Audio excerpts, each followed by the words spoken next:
Are there exercises that do more harm than do good? That's what we're going to discuss in this episode. Moving forward with the Decker team. Moving forward together with the Decker team. We at the Decker team have had the opportunity, The privilege, really. yes. For over 31 years. Yes. Like, are you that old? Well, now you're giving away my age. I know. 31 years of helping people, not only selling houses and buying houses, but also helping people build their wealth, build their finances, build their relationships, help them build their faith, and even strengthen, heal, and nourish relationships. Really, 31 years of helping people build their life and their home. So Cheryl, when I went to gym class in high school, that's dating me. Well, it's not dating me because I'm not saying You're how not saying long the ago date. that was. That was in the 1970s. Oh, yeah, you just blew it. I know. Was it late 70s You look or early fantastic. 70s? Late, I look late. fantastic. Yeah, late 70s. He didn't Yeah. graduate till the 80s. Yeah. So, Okay. Back on to getting off of that topic, and let's talk about, they had me doing things like crunches. And I know you said don't do crunches. Yes. There are other better ways of exercising those muscles. That's right. So tell me a little bit about that. Okay. There's been so much research done now. There's so much research that we can access to show now that there's exercises that really are not beneficial to the body. they do more harm than They good. do more harm than good. And crunches would be one of those exercises. Absolutely. Well, that's great because I hate them. So I don't have to do them. That's good. Exactly. Win-win. Probably That's because they right. hurt my back when I They do do them. hurt your back. They do. And again, this kind of ties nicely into when you're researching for a trainer. You know, one of the criteria that I would be looking at is, are they up to date on the current research? Because there's tons of research being done on exercise all the time. And there's so many different facets of exercise. But what we do know is that there are a small amount of exercises, a group of exercises that actually can cause more harm than benefit. And certainly crunches would be one of those exercises that would fall under that category. I haven't done crunches with clients, and myself, I haven't done that in over 15 years. The research has been around for a long, long time.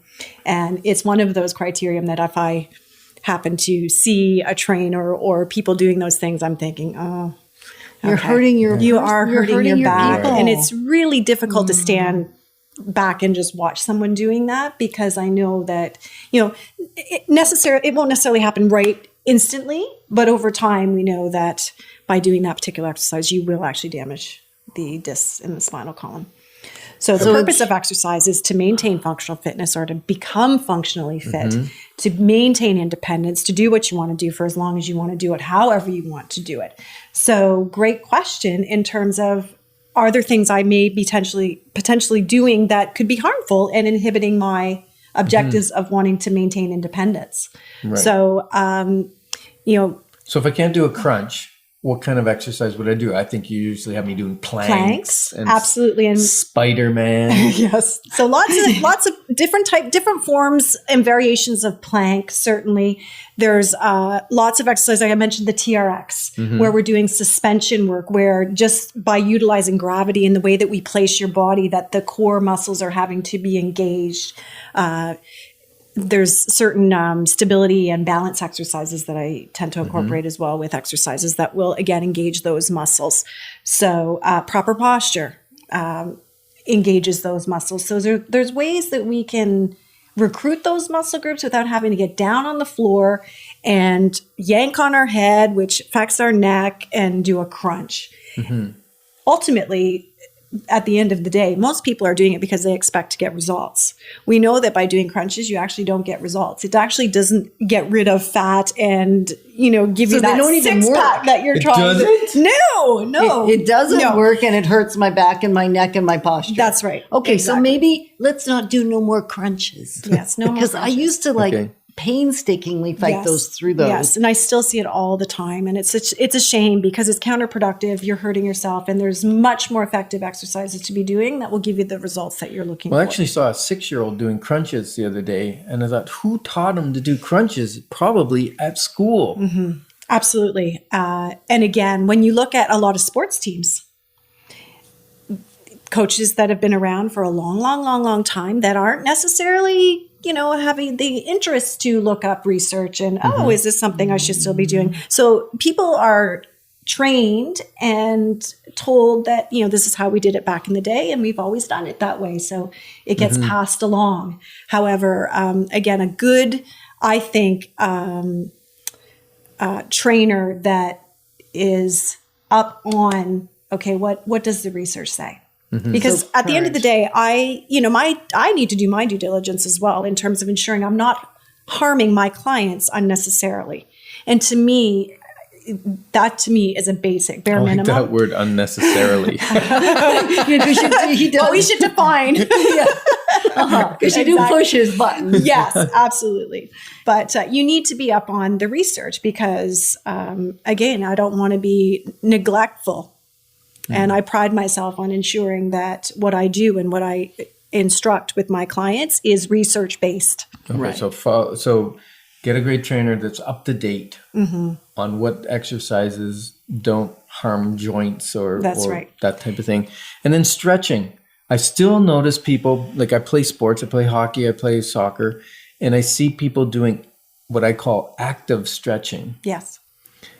And I think that's not good to do. Not pre-workout. Not So pre-workout. again, that's something that's changed. That changed years ago. There's no benefit to pre-cardio or pre-workout stretching. What we do know is it needs to be dynamic. It needs to be movement oriented to warm the body up.